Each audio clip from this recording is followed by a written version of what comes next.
जय श्री कृष्ण। धारा चैनल पर आप सबका स्वागत है। यदि आप धारा चैनल पर नए हैं तो चैनल को सब्सक्राइब करें और बेल का आइकन प्रेस करें। इससे आपको आने वाली नई ज्ञानवर्धक वीडियो का नोटिफिकेशन मिलता रहेगा। मार्गशीर्ष गुरुवार महालक्ष्मी व्रत की कथा।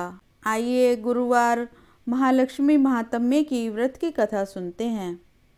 इसे सुनने और पढ़ने से दुख दारिद्र्य दूर हो जाता है। श्री महालक्ष्मी माता की कृपा से सुख संपत्ति ऐश्वर्य प्राप्त होता है और मन की इच्छाएं पूरी होती हैं। श्री महालक्ष्मी माता के अनेक रूप तथा नाम हैं। भूतल में वे छाया, शक्ति, तृष्णा, शांति, जाति, लज्जा, श्रद्धा, कांति, वृत्ति, स्मृति, दया, तुष्टि, माता, अधिष्ठात्री एवं लक्ष्मी के रूप में स्थित हैं। उन्हें प्रणाम करते हैं। कैलाश पर्वत पर पार्वती, क्षीर सागर में सिंधु कन्या, स्वर्गलोक में महालक्ष्मी, भूलोक में लक्ष्मी, ब्रह्मलोक में सावित्री, ग्वालों में राधिका, वृंदावन में राशेश्वरी, चंदन वन में चंद्रा, चंपक वन में गिरजा, पद्म वन में पद्मा, कुंदन वन में कुंददंती, केतकी वन में सुशीला, कदम्ब वन में कदम्बमाला, राजप्रसाद में राजलक्ष्मी और घर घर में गृह लक्ष्मी, इन विभिन्न नामों से माता महालक्ष्मी जानी जाती हैं। इस तरह सर्वथा चारों ओर सर्वभूत में सुपरिचित माता श्री महालक्ष्मी की यह कथा है। आइए अब हम इसका श्रवण करते हैं। भारतवर्ष के सौराष्ट्र देश में द्वापर युग की यह कहानी है। सौराष्ट्र में उस समय भद्रश्रवा नाम के राजा थे। वे बड़े पराक्रमी राजा थे। 4 वेद, 6 शास्त्र, 18 पुराणों का उन्हें ज्ञान था। उनकी रानी का नाम सूरत चंद्रिका था। रानी दिखने में सुंदर और सुलक्षणा थी तथा पतिव्रता भी थी। उन दोनों को 7 पुत्र तथा उसके बाद एक कन्या का वरदान मिला था। कन्या का नाम श्यामबाला था। एक बार महालक्ष्मी जी के मन में आया कि जाकर उस राजा के राजप्रसाद में रहे। इससे राजा को दुगनी धन दौलत की प्राप्ति होगी और वह इस धन दौलत से अपनी प्रजा को और सुख दे पाएगा। गरीब के घर अगर रहें और उसे धन दौलत प्राप्त हो तो वह स्वार्थी की तरह केवल अपने ऊपर ही खर्च करेगा। यह सोचकर श्री महालक्ष्मी जी ने बूढ़ी ब्राह्मण स्त्री का रूप धारण किया। हाथ में लाठी लिए लाठी के सहारे रानी के द्वार तक पहुंची। यद्यपि उन्होंने बूढ़ी औरत का रूप धारण किया था, पर उनके चेहरे पर देवी का तेज था। उन्हें देखते ही एक दासी सामने आई। उसने इनका नाम, धाम, काम और धर्म पूछ लिया। वृद्धा ब्राह्मण का रूप धरे हुए माता लक्ष्मी ने कहा, बालिके, मेरा नाम कमला है। मेरे पति का नाम भुवनेश है। हम द्वारिका में रहते हैं। तुम्हारी रानी पिछले जन्म में एक वैश्य की पत्नी थी। वह वैश्य गरीब था। दारिद्र्य के कारण हर रोज घर में झगड़े होते थे तथा उसका पति रोज उसे मारता था। इन बातों से तंग आकर वह घर छोड़कर चली गई तथा वन जंगल में खाली पेट भटकने लगी। उसकी इस दुर्दशा पर मुझे दया आई। तब मैंने उसे सुख संपत्ति देने वाली श्री महालक्ष्मी की कथा सुनाई। मेरे कहने पर उसने श्री महालक्ष्मी का व्रत किया। श्री महालक्ष्मी प्रसन्न हुई। उसकी गरीबी दूर हुई। उसका घर संसार दौलत संतति संपत्ति से भर गया। बाद में पति पत्नी दोनों परलोक सिधारे। लक्ष्मी व्रत करने के कारण वे लक्ष्मी लोक में रहे। उन्होंने जितने साल महालक्ष्मी का व्रत किया उतने हजारों साल उन्हें सुख भोग मिला। इस जन्म में उसका जन्म राजघराने में हुआ है, परंतु वह श्री महालक्ष्मी का व्रत करना भूल गई है। उसे यह याद दिलाने मैं यहाँ आई हूँ। बुढ़िया की बातें सुनकर दासी ने उन्हें प्रणाम किया तथा श्री महालक्ष्मी का व्रत किस तरह किया जाए इस बारे में पूछा। बुढ़िया रूप धारण किए हुए श्री महालक्ष्मी माता ने दासी को पूजा की विधि तथा महिमा बताई। इसके बाद वह दासी माता को प्रणाम कर रानी को बताने अंदर चली गई। राज वैभव में रहते हुए रानी को अपने ऐश्वर्य का बहुत घमंड हुआ था। संपत्ति तथा अधिकार की वजह से वह उन्मत्त हो गई थी। दासी द्वारा बताई गई बुढ़िया माँ की बातें सुनकर वह आग बबूला हो गई। राजद्वार पर आकर बुढ़िया रूपी श्री महालक्ष्मी पर बरस पड़ी। उसे यह मालूम नहीं था कि श्री महालक्ष्मी माता बुढ़िया का रूप धारण किए द्वार तक आई हैं, परंतु रानी का इस कदर रूखा बर्ताव तथा अपना अनादर देखकर माता ने वहाँ ठहरना ठीक नहीं समझा और वे वहाँ से चल पड़ी। राह में उन्हें राजकुमारी श्यामबाला मिली। उन्होंने श्यामबाला को सारी बात बताई। श्यामबाला ने अपनी ओर से श्री महालक्ष्मी माता से क्षमा मांगी। माता को उस पर दया आई। उन्होंने श्यामबाला को श्री महालक्ष्मी व्रत के बारे में बताया। उस दिन अघन मार्गशीर्ष माह का पहला गुरुवार था। श्यामबाला ने परम श्रद्धा से श्री महालक्ष्मी का व्रत रखा।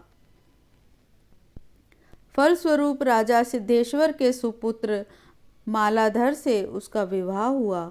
वह धन दौलत ऐश्वर्य वैभव से माला माल हो गई। पति के साथ ससुराल में आनंद से दिन बिताने लगी। इधर श्री महालक्ष्मी का रानी पर प्रकोप हुआ।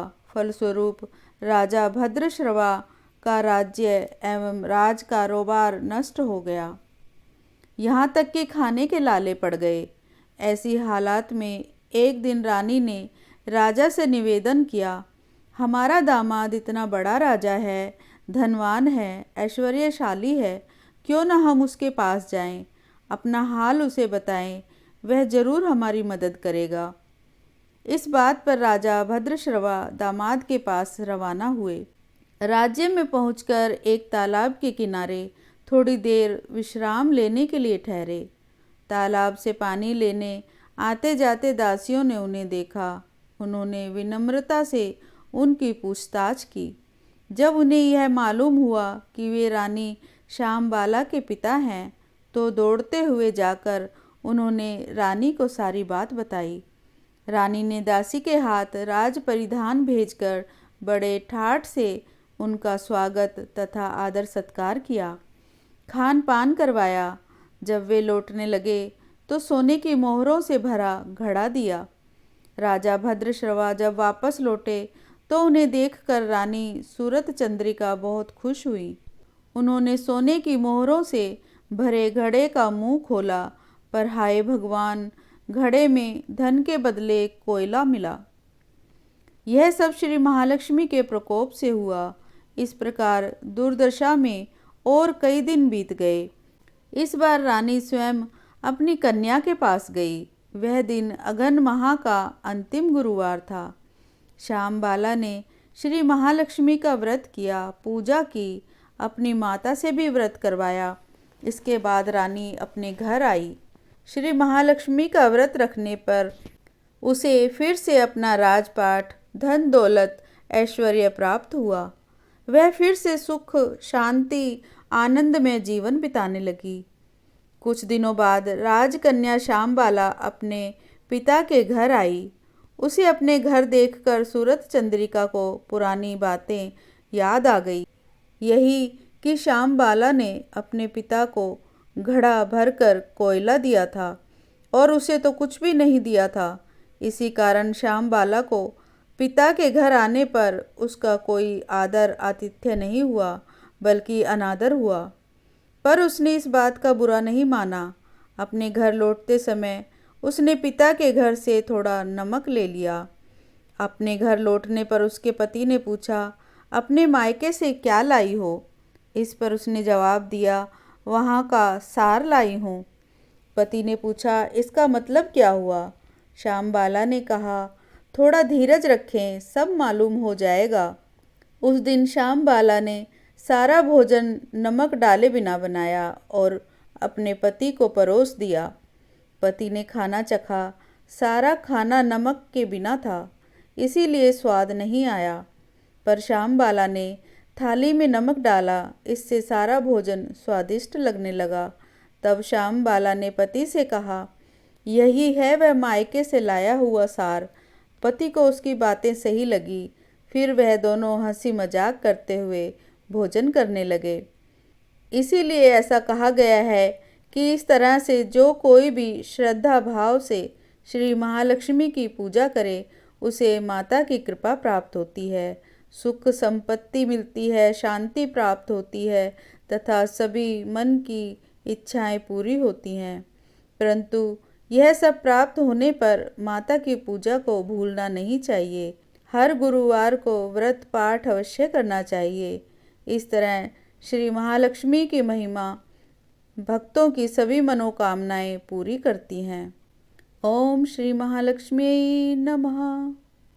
आइए श्री महालक्ष्मी अष्टकम का पाठ करते हैं। अथ श्री महालक्ष्मी अष्टकम। नमस्ते अस्तु महामाये श्रीपीठे सुरपूजिते शंख चक्र गदा हस्ते महालक्ष्मी नमोस्तुते। नमस्ते गरुडारूढ़े कोलासुर भयंकरी सर्वपापहरे देवी महालक्ष्मी नमोस्तुते। सर्वज्ञे सर्ववरदे सर्वदुष्ट भयंकरी सर्वदुख हरे देवी महालक्ष्मी नमोस्तुते। सिद्धि बुद्धि प्रदे भुक्ति मुक्ति प्रदायिनी मंत्रमूर्ते सदा देवी महालक्ष्मी नमोस्तुते। आद्यांतरहिते आद्य शक्ति महेश्वरी योगजे योग संभूते महालक्ष्मी नमोस्तुते। स्थूल सूक्ष्म महारौद्रे महाशक्ति महोदरे महापाप हरे महाशक्ति महोदरे देवी महालक्ष्मी नमोस्तुते। पद्मासन स्थिते देवी परब्रह्म स्वरूपिणी परमेशी जगन्मातार महालक्ष्मी महालक्ष्मी नमोस्तुते। श्वेतांबरधरे देवी नानालंकार भूषिते जगत स्थिते जगन्मातार महालक्ष्मी महालक्ष्मी नमोस्तुते। महालक्ष्मी अष्टकम स्तोत्रम यह पठे भक्ति मान रहा सर्वसिद्धिम वाप्नोति राज्यं प्राप्नोति सर्वदा। एक काले पठे नित्यं महापाप विनाशनम द्विकालं या पठे नित्यं धन धान्य समन्वितः त्रिकालं या पठे नित्यं महाशत्रु विनाशनम महालक्ष्मीर भवे नित्यं प्रसन्ना वरदा शुभा। इति महालक्ष्मी स्तोत्र समाप्तम्। ओम श्री महालक्ष्म्यै नमः।